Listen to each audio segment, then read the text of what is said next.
নমস্কার বন্ধুরা, ময়ূর দুনিয়ায় আপনাদের সবাইকে স্বাগত। আজকে আমি সর্ষে বাটা দিয়ে ট্যাংরা মাছের ঝোল রান্না করব।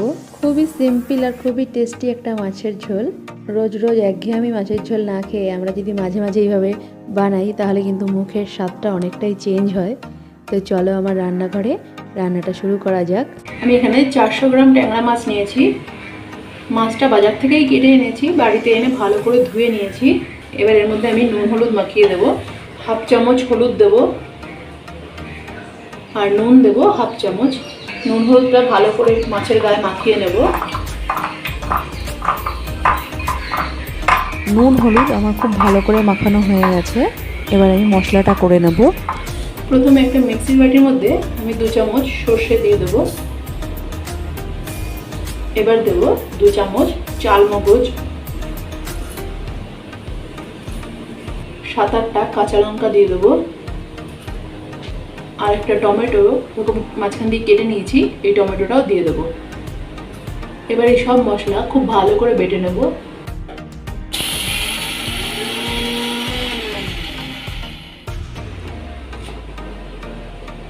মশলাটা আমি খুব ভালো করে বেটে নিয়েছি। এবার আমি রান্নাটা করব। গ্যাসের উপরে কড়াই বসিয়ে দিয়েছি। এবার এর মধ্যে সর্ষের তেল দিয়ে দেবো। তেল গরম হয়ে গেছে। এবার এর মধ্যে মাছগুলো দিয়ে দেবো।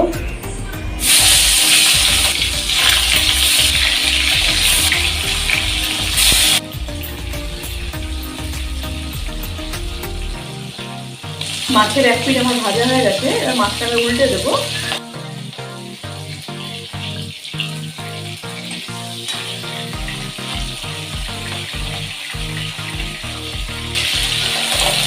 এবার মাছের এই পিঠটাও আমি একটু ভেজে নেবো। মাছগুলো আমার ভাজা হয়ে গেছে। এবার এগুলো আমি তেল থেকে তুলে ফেলবো। এইভাবে আমি বাকি মাছগুলোও ভেজে নেব।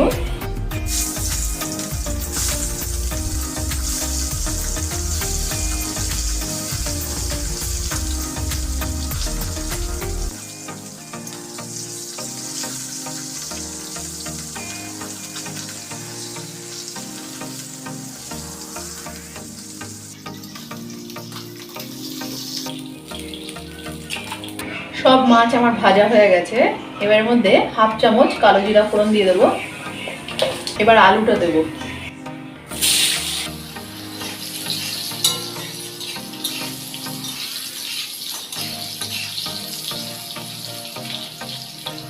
আলুটা আমি একটু হালকা লাল করে ভেজে নেব।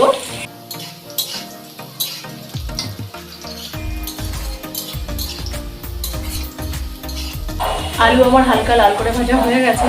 এবার মধ্যে একটা টমেটো আমি স্লাইস করে নিয়েছি, সেটা দিয়ে দেবো।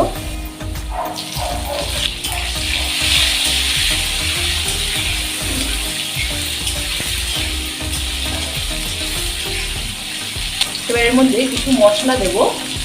জিরের গুঁড়ো দেবো 1 চামচ, হলুদ দেবো 1 চামচ, নুন দেবো পরিমাণ মতো, আর দেবো অল্প একটু জল। এবার এই সব মশলা খুব ভালো করে কষিয়ে নেব।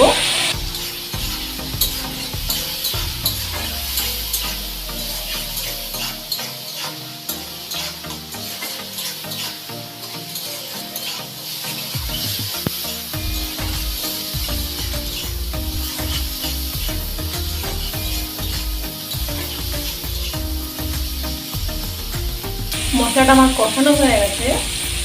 এবার প্রথমে যে মশলাটা বেটে রেখেছিলাম সেই মশলাটা এর মধ্যে দিয়ে দেবো।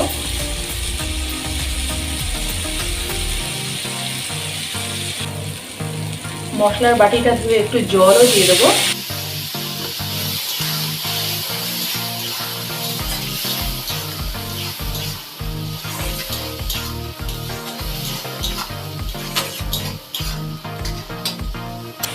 সর্ষে বাটা দিয়ে আমি খুব বেশিক্ষণ কষাবো না। এবার এর মধ্যে আমি গরম জল দিয়ে দেবো।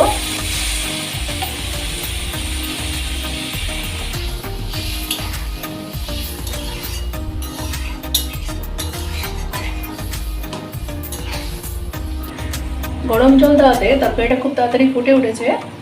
এবার এর মধ্যে মাছগুলো দিয়ে দেবো।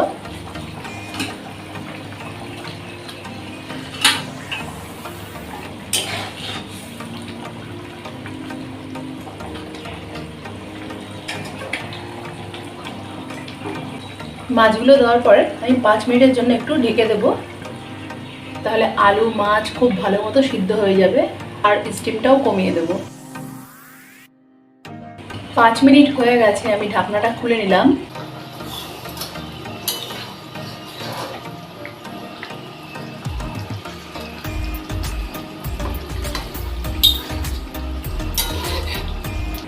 মাছ আর আলু দুটোই আমার সিদ্ধ হয়ে গেছে। সর্ষে বাটা দিয়ে ট্যাংরা মাছের ঝোল আমার একদম রেডি। এবার এটা আমি একটা পাত্রে নামিয়ে ফেলবো। মাছের ঝোলটা আমি একটা পাত্রে নামিয়ে নিচ্ছি। এইভাবে মাছের ঝোল রান্না করলে গরম ভাতের সাথে খেতে কিন্তু দারুণ লাগে। তোমরাও অবশ্যই ট্রাই করে দেখো। ভালো লাগলে আমাকে কমেন্টে জানাবে। আমার ভিডিওটা ভালো লাগলে লাইক শেয়ার করবে। আর তোমরা যদি আমার চ্যানেলে নতুন হয়ে থাকো তাহলে আমার চ্যানেলটা সাবস্ক্রাইব করবে। আজকে এই পর্যন্তই, আবার আসবো খুব তাড়াতাড়ি একটা নতুন ভিডিও নিয়ে। আমার ভিডিওটা দেখার জন্য ধন্যবাদ।